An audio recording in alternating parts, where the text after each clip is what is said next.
सत्व सत्वर आम लिखा हो स्थितिवान कहार लिखा हो बाज्याप्ति स्थितिवान स्थितिवान कहले कौन बुझी था। दर्शक बंधु आमर जो जमी बाड़ी कागज पत्र सब व्यवहार होची केते गुडे शब्द तारी विषय आम आज बुझा ये सब शब्द आम निहाती बुझा आवश्यक ताले से शब्द सब कौन आसन देखा ताले से शब्द गुड़ा कौन मन रखि था। एक हूँ खतियान जहाँ आम कही था खाता देखो पट्टार सभा उपर एमती लिखाई खतियान आपको आम गोटे खाता बोली कही था पट्टा को आम खाता कही था। आ पछकरे बहुत गुड़े सब प्लट आमर सब थाए 5टा 10टा प्लट को लेकिन गोटे खाता आमर थाए सेमती आउ कौन अच्छी रकबा रकबा कहले आम कौन ना क्षेत्रफल बुझी था। पट्टार पछकरे एमती देखिए आमर सब रकबा लिखाई माने एथिरे जमीटा केते एरिया ए प्लट केते एरिया ए प्लट केते एरिया 22 डिसमिल एटा 69 डिसमिल एटा 12 डिसमिल रकबा कहले आमर क्षेत्रफल को बुझी था। सेमती किसम कहले आमर भूमिर प्रकार पट्टार पछकरे एमती थाए जमीर किसम कोटा घरबाड़ी कोटा पाल कोटा खाल कोटा पाट कोटा शारद 1 शारद 2 एम सब आमर लिखाई थाए। सेमती शावक शावक कहले पुराणा किए कहती शावक खाता तो शावक खाता कहले पुराणा को आम बुझी था। हाल कहले आमर नुआ हाल खाता हाल प्लट जड़े जड़े जमी किनीदेला तार प्लट नंबर बदलीगला ताको आम हाल प्लट बोली कही था। पूर्व जो प्लटा थिला ताको आम शावक प्लट बोलिकी कही था।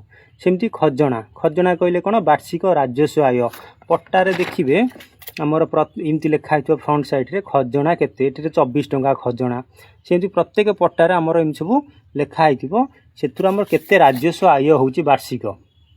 सेमती शेष कहले अतिरिक्त विकासमूलक शुल्क ये लिखा हो देख खजना हो 24 टंका शेष कहले 18 टंका अतिरिक्त विकासमूलक कहले केते केते एरिया रे से रास्ता घाट डेभलपमेंट पाई जो पट्टा द्वारा जो टैक्स नि जाए ताको आम शेष बोली कही था। बहुत गुड़े खातार ये शेष पड़ी थी आउ केते गुड़िए आमर ये शेष कौन थी ना जीरो थी तेणु अतिरिक्त शुल्क किसी नाई तो जदि थी ये लिखाई ये खातार अच्छी 18 टंका तार अतिरिक्त शुल्क हूँ 18 टंका।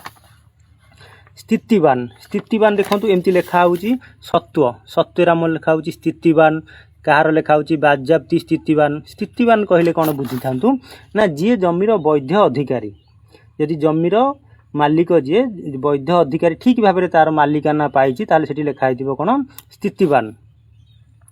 आउटा हूँ सरजमीन सरजमीन कहले निर्दिष्ट स्थान को आम सरजमीन बोली कही था। सरहद कहले सीमा तो जमीर जो गाँव सरहद कहले आम गाँव सीमा को बुझी था। जमीर सरहद कहले सीमा को बुझी था। मौजा मौजा जो आमर सब लिखा जाऊँगी ये लिखा हो आमर है मौजा ये जो मौजा लिखा हो मौजा कहले ये रेभिन्यू विलेज बा राजस्व ग्राम को आम मौजा बोलिकी कही था। दर्शक बंधु ये जो शब्द गुड़ाक इम्पोर्टाट सब मन रखि था खतियान रकबा किसम शावक हाल खजना कौन शेष कौन अतिरिक्त शेष कौन आ स्थितिवान सरजमीन आमर सरजमीन सरहद मौजा ये सब जिनस निहाती जानिबा आवश्यक।